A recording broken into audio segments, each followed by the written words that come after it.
Și atunci am zis că... Uite un avion. Asta te vede, tati. Asta te vede, tati. Neața, 3 grade afară, a început să ningă și pe seară am un plan extraordinar. Dar înainte de asta merg să mă tund! Eu de obicei mă tund destul de rar. Poate undeva la 2, 3, 4 luni. Depinde. Vreau un afară.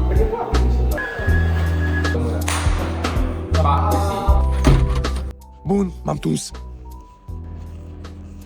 Acum mi-e frig la cap. Deci planul ăsta pe care l-am eu pe seară îi că trebuie să fac focul acela la cireș, ca fumul să păstreze cumva căldura, etc.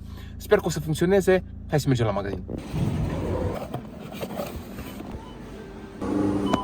De asta aveam nevoie, ca să pot să prind focul mai repede. Florile astea pe care le are cireșul ar putea îngheța și asta vreau să previn.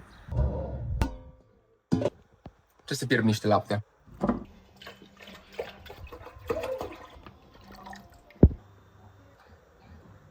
Cade.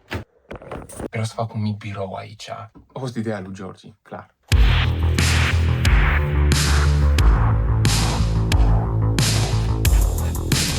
Trebuie să mă duc să tai cu decupirul placa asta.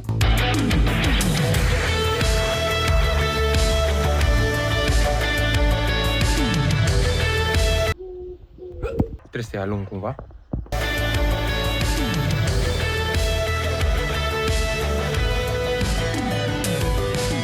Asta te vede, tati. Asta te vede, tati.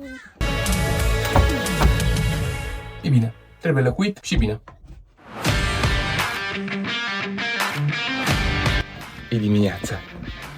E foarte frig. Trebuie să mă apuc să fac focul. Mi-e foame. Încă o banană. E frig, e foarte frig afară. Ieri a nins. În aprilie.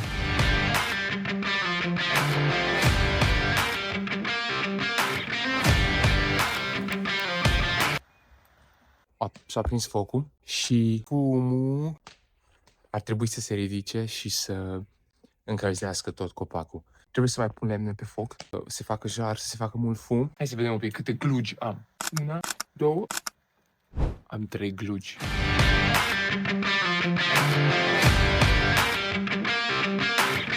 Urmează o tehnică foarte inteligentă ca să ajut focul să crească mai repede.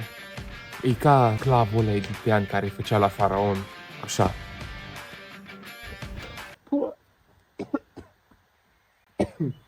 Așa mă simt, sincer. Fac grătar dimineața la 5, 6. Cât e? 7. 6 jumate, 7, cred că deja.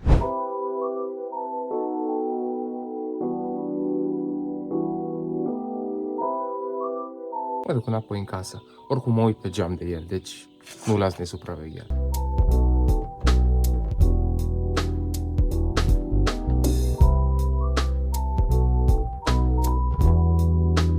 Ca urda și pun într-un bol.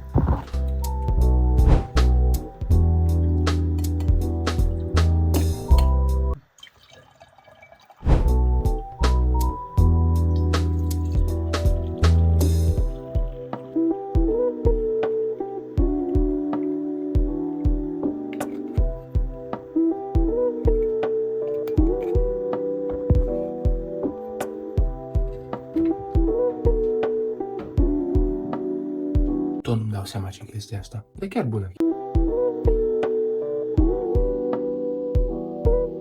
Ce am zis că...